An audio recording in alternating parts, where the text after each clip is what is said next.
Sometimes it doesn't make it easy. I have to hide the floating controls this.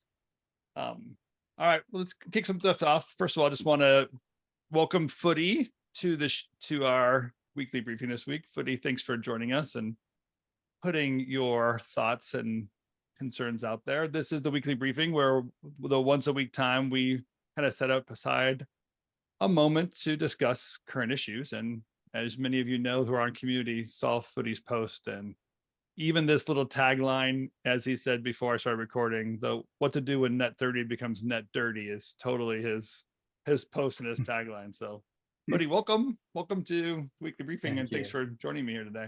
I'm happy to claim only that line of anything you hear today. It's so awesome to have like this community space where when you have a concern or a thought, or even just a sense of like, is this happening to other people? And to not be in your own echo chamber, panicking or not know where to turn, but just have a community of people where you can put a post out there and get a response like that. It's pretty cool. Yeah, I think one of the things over time as an owner is becoming more comfortable with the idea that you don't know everything that's going on out there. And, the fake it till you make it concept is great to some degree to get you down the road sometimes, because it forces you into doing things that are uncomfortable. But there are times where the community aspect of this, um, just leaning into it is really helpful because you reach a point at which you've been maybe comrades with people that are on different teams or different companies or whatever. Over the years, they've gone from being a client to being a competitor to being on your staff or however that goes. And every once in a while, you just gonna be like, hey, dude, just person to person for a second. What are you seeing? What's going on over at your company? Or what are you seeing going on over at your network or your corporation, whatever it is? And just talk to me person to person. Because it doesn't feel good over here on this side, and I'm curious, like, does it feel good on your side? What's going on? And like, all sales pitches aside and all that kind of stuff, let's just talk as human beings. And every once in a while I get the gumption enough to do that with people that I'm like, oh, I hope they don't think that I'm weak or whatever else it is that I have some insecurity about, and I just reach out and say this thing. And I think, Tim, from talking to a lot of owners that people get really great feedback, and like there's information that comes of it, which is great, but just the camaraderie of like, oh, I'm not in this alone. Yeah. Especially like, the thought process of maybe signaling that things aren't so great financially is a scary proposition. But why you got the response you got, and why it's such a fitting topic, is you're not in this alone. You're just saying something that many of us already know. And I was saying this in the pre-show, it's not a sales problem that we're talking about, which often is the conversation we have. And this one, it's specifically a cash flow problem because clients are passing on their problems to us. They don't have the money. So, and I would guess, let's give people benefit of the doubt, when they sign the net 30 terms or net 45 terms or net 60 or net 90, God forbid, sometimes, that they had the best intention of paying you on time, and then they didn't get paid, that someone else didn't follow through with their contract. And large corporations and brands aren't necessarily paying their bills on time. And so the middle people are the ones shuffling their own money, spending it in one hand to make good with payments you need to make, and then waiting for payments from somebody else. It's a tricky situation for business owners. Yeah, I wonder, just from your experience and even the folks that are here, or this community in general, there's an element of the direct to brand folks or direct to company. And then there's the I work for an agency that works for the company. And although, similar aspects sometimes in payment, those are two totally different worlds, because the company, in my case, I'm thinking very much television, entertainment, network world, which has been my world for a long time. The company is now beholden to the shareholders. the agency is beholden to the company that they're, working for, that they're hiring you to do stuff for. And so they're on a net payment in some degree. And the sad part is it's a lose-lose. If it's an agency you're working for, that's a set of problems. If it's, a corporation or a network you're working for that's, public entity, that's got a set of issues as well. Well, you're right, because if you're publicly facing, your company's, your corporation's job is to make profit, right? That's how you keep score on Wall Street, is how many dollars do you have invested in, what kind of profit returns are you going to get from those dollars? When the economy's going well and your corporation has a budget, there's more profit. You've locked in your expenses, but you're gaining revenue beyond what you originally projected. You're winning totally. What's funny is when the economy goes down, these corporations change their budgets. They don't increase it when it's going good, but when it's going down, they definitely start decreasing it. And these are like quarterly or seasonal things that corporations are looking at. So if you're going into Q3 2023 and you're looking at, the problem ahead, you might have gotten a call 2 months ago. It said, hey, we're going to change what your budget was for quarter 3. In that case, we would see those results in a sales cycle. Hey, projects that I thought were awarded are not awarded now, or they're slower to come, or my budget's been cut in half. And we talked about that Q3 last year. It's exactly what we're seeing. Q3 last year was there was the things on pace, the economy changed, and in that restructuring of budgets, we were all in a weird situation because we were kind of green light to yellow lights on some things and are slower. And our cash flow started getting hit because we were spending on a certain pattern and then we weren't receiving on a certain pattern. I feel like this problem that we're being handed down now is a banking issue. Like my access to the actual cash, I can't get it out of my checking account because it's not in my checking account.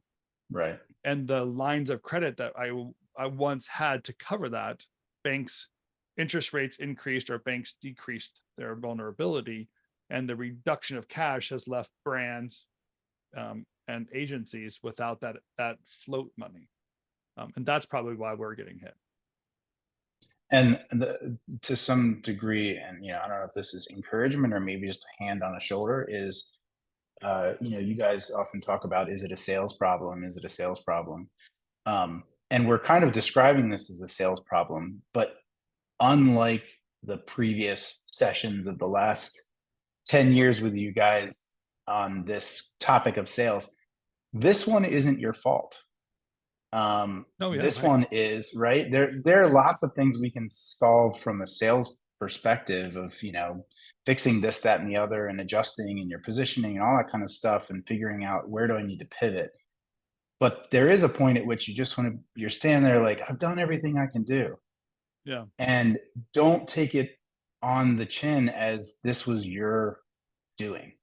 Yeah. It's not. This is a total shift, and if you guys have seen there's tons of articles that come out in the last couple of weeks about the big networks and change and all that kind of stuff, where they were playing the content game forever, and then all of a sudden they decided, no, we need to make the books look right because the content streaming wars and working out the way we wanted and blah blah blah, and the whole big shift happened. And then all of a sudden, boom, 6 months ago they start making the books look right, which impacts us, the people that kept the books going in the first place by getting the content, whatever else out there. Yeah, so it's them that made the change, right? So yeah, a few just years an ago, even encouragement Discovery that it's tried not to your fault. correct it when they were locking in people's rate cards. Remember that entire uproar that happened when the CFO dropped that? And that was probably somebody who was doing a very good job and saying what needed to be said in a market that wasn't ready to hear that, right? Like, heck no. And of course, we're not going to ever lock in our rates. It doesn't make sense for us as their vendors, right, to say no matter what happens, we're always going to charge you the same. There's just no way we would ever commit to that, right? So it was a good intention, and trying to meet some of those issues that brands have. It's interesting that you say it's not your fault, because I'll totally agree with you. Like, this isn't anything that you could program in or specifically set yourself apart from others and solve this issue. But because it's true, you still have a Yeah. responsibility. So from Right. this It's point forward, now what where you do you do, go with it? yeah. Yeah. And Yes. if the issue is a cash problem, the only solution is cash, right? That's it. Like cash is king right now. It's exactly why the Federal Reserve is increasing interest rates. It's to reduce the cash that's in the economy. That's how inflation works. There's too much cash. People are spending too much money. Things get out of control. Gas prices are over $5 where I live. Like it's crazy, right? So you reduce the cash, people's spending will go down, and therefore it corrects the economy. But the markets are hurt, and that's what we're feeling. So knowing we have a cash problem, we have to be smart with our own money, the stuff that we actually finally get from clients and commit to other people. We have to be honest and good and careful with it.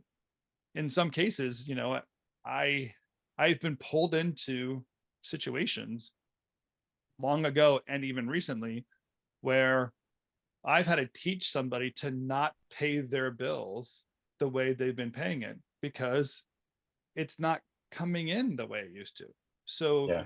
I like the idea of paying people net 30 because you made that promise. But if there's no money in your checking account, your choices are go to really bad debt or are using really bad high interest short-term loans to cover the long term. Or do you be honest with the people that you have to pay and say, I can't pay you, I have to pay you net 45 right now. And it might Yeah. hurt the relationship, but at least you stay stronger and viable, and you can in time kind of work through it. But to be afraid of that conversation can be very tricky. Yeah. What's interesting about that concept is you could maybe coin it as treat the folks that you have to pay the way that you'd like to be treated from the Yeah. companies that are supposed to pay you. Yeah. Which would be And that's like hard. transparency, right? That's what you're saying. Like, can you just tell me if you're not going to pay me? Yeah. Yeah.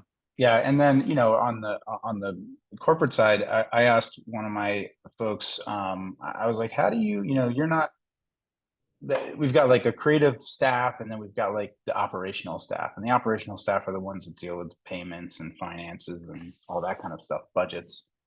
And the creative people just go and do their thing. But even so, I asked, hey, how does it feel when you hear from the operational people that we're not getting paid correctly or on time or however that works? And they said to me, it makes me feel like I don't want to go and call those people for more work. Yes. Um, Yeah.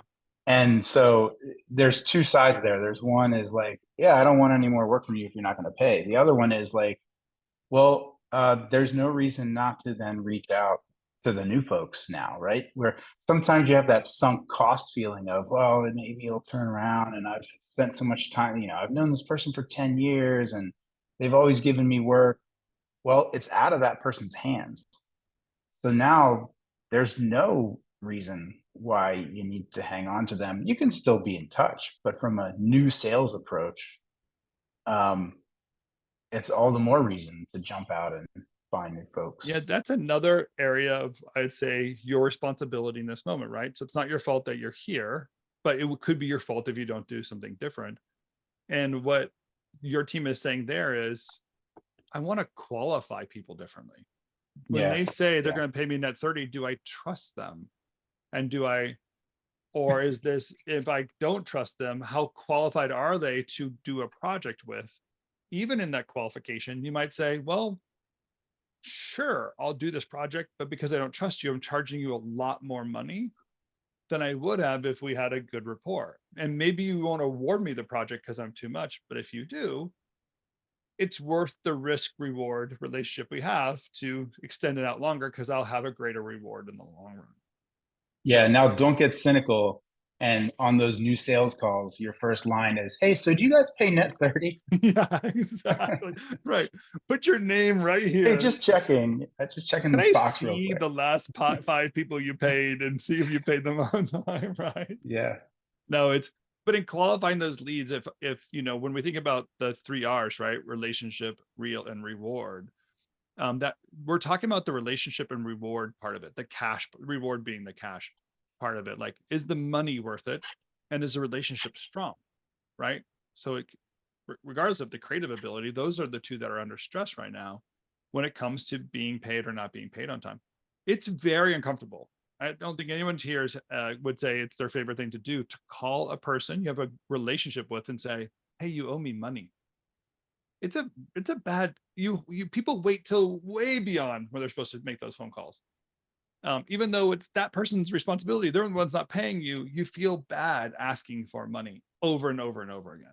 But at some point you have to, and you feel like you're begging, but you're not begging. It's business. The person owed you the money, you did the work, you get paid. That's the way it works, right? Yeah, and there is a disconnect on the sales side with, the person that you do the work with, your client or your customer, who you've had the relationship with. And oftentimes, I know in our case, where we're working with a lot of networks, they're not the executive team that's making the decision to withhold payments. This client that you've been working with and your relationship is with, they don't have any power over the fact that the corporation is withholding payment. Right. So it's a relationship there that you're trying to work out, and they're also being pinged by everybody else who's not getting paid as well. So there's some element of like coming alongside, there's an opportunity to come alongside of them and say, hey, I know you're going through this thing. It's like that, service call you make to the person who just happened to be the one that answered the call. You're not mad at them. They're not the Yeah. one that gave you the problem. But can you work together to, find a way? Because that person down the road might be able to help you in a different capacity. Yeah. So it's important for us right now to recognize what is true, right? Like, to put the information out there for you to post this and have this conversation is you saying, this is true. I'm calling it the truth, right? I don't like it. It's so much better for me to brag about how easy it is to make money than it is to admit that it's hard to get my money. But because it's true, what then shall we do? And how do we kind of play that game? One is, right, I think you're in the thought process of working through a relationship with somebody that you might want to continue to work with. I don't know, maybe that's part of the negotiating. That's part of the key. Maybe there's a signal in the idea of, I need net 50 up front. And they say, no, we can't pay you net 50 till 30 days after you deliver. That's a really big warning that brand this isn't their priority. It's not their number one thing that they're worried about, because they're okay with you saying no and giving to somebody else. And you have to understand that moment, oh, I'm kind of playing with different money. But also, I want people to recognize, if this is the way the economy is going, don't be a holdout. Don't be the last person to react to this economy. Be the first person. Oh, we're trying to reduce costs. Okay, I better start thinking about that sooner than later. Oh, the payment terms are worse than they used to be. I better program that into my business operations. So I need to reduce the costs, which doesn't mean I necessarily have to pay everybody less. There are some people I might have to pay less, or pay them for less days. I might have usually asked you for 3 days. I'm going to ask you for 2 days. I'll save in a third. The client's going to get less for less money. That's the way the world works. Or if it's worse payment terms, they get, not as many hours committed to it. Will it still look gorgeous? We've already had this conversation a million times. You're creative professionals. It will always look good. Yeah. But what you're committing into getting the project done has to change. And I would start working with those numbers and that commitment right now. Let's do it right now. It's happening. It's happening to many of us. We're recognizing it. And then you have to control your spending side on your production team. Hey, if I used to make splits of 60-40, maybe I need to make it down to 50-50. I need to save 10% more from every project I do get awarded and cash I do receive to cover for this, what seems to be a new problem that might be around for a while. So again, we're reducing expenses, managing clients' expectations, still trying to hit that line, but we're reacting to the economy around us and hating it, but being smart about what our responsibilities are. The kind of silver elixir, we talking about it a little bit in the comment section, where it's like, well, what can I do? And the answer is do everything. There's no like, hey, when this happens, do this. There's no kind of one liner that fits in this scenario. And it's almost like this is, you guys have all been primed by it through COVID. We all had to adapt, innovate, and evolve in the last couple of years. And this is just another scenario of that you already have the skill set to do. But now it is kind of all of the things Tim was just talking about, where, hey, you've practiced doing these and you know how to do them. Now it's kind of mandatory that we do them, similar to how it was 3 years ago or so. Except this one is not riddled with all the unknowns of COVID. You know, COVID had all kinds of other interpersonal unknowns of just survival and life and all of that. This is business survival, right? So you got that. You don't have to worry about the other unknowns. And then I liked, you know, Tim, Joel kind of mentioned this, and you just said it differently, but like building the strategy in to your billing, you know. And Joel, I couldn't tell if he put a smiley face on it or not, where he was like, you know, do a separate line item that says client liability, you know, or interest or whatever it was. And there's some tongue in cheek to that, but essentially it's the same concept Tim just said, which is, hey, if you know you could do things 50-50 before, try them 60-40 now. Don't tell your creative team or your budget person or whatever that there's an extra 5K. Just reduce the number by 5K and then see if they can make it happen. And the chances are that we're all used to budgets being lowered and changed and scopes being changed, that we're already good at it. It's just when we're kind of mandated to do it, take charge of it and do it kind of proactively now. Right. We're like the as you stubborn hit that child budget. being told we have to do it. It's so much Yeah, different than doing it yourself. And yeah, it's who, you know, these are the entrepreneurial problems. There should be, listen, we hate it, right? We hate change, but it's kind of also what we love as entrepreneurs, is that there's going to be a solution in here that when you find it, you'll win. So it's that desire to look through the data or understand the terms or leverage relationships, whatever you have out there. But I can tell you clues of where people are digging in the wrong direction.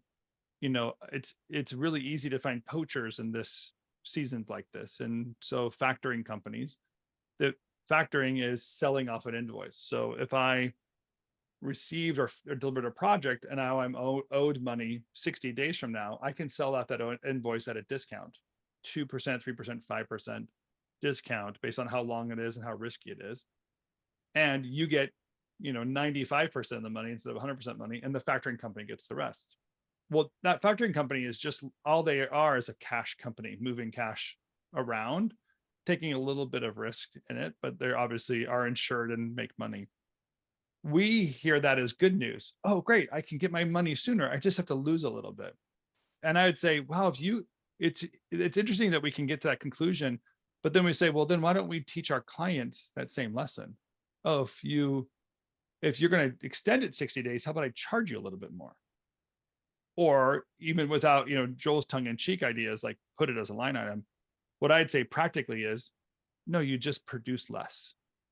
That's why you worked a half a day less or 1 day less with that person, because the expenses you're investing in that project, you can't put all those expenses against it. I need to create a pad, a cash pad, or basically charge you interest for that time period. So there are things that you actually have control over that don't need to have everybody on the same page with agreements inside of contracts. You control a lot of these elements, the creative elements, the resource elements, and the cash requirements for your company, that you need to be looking at those in the solution area, making it happen.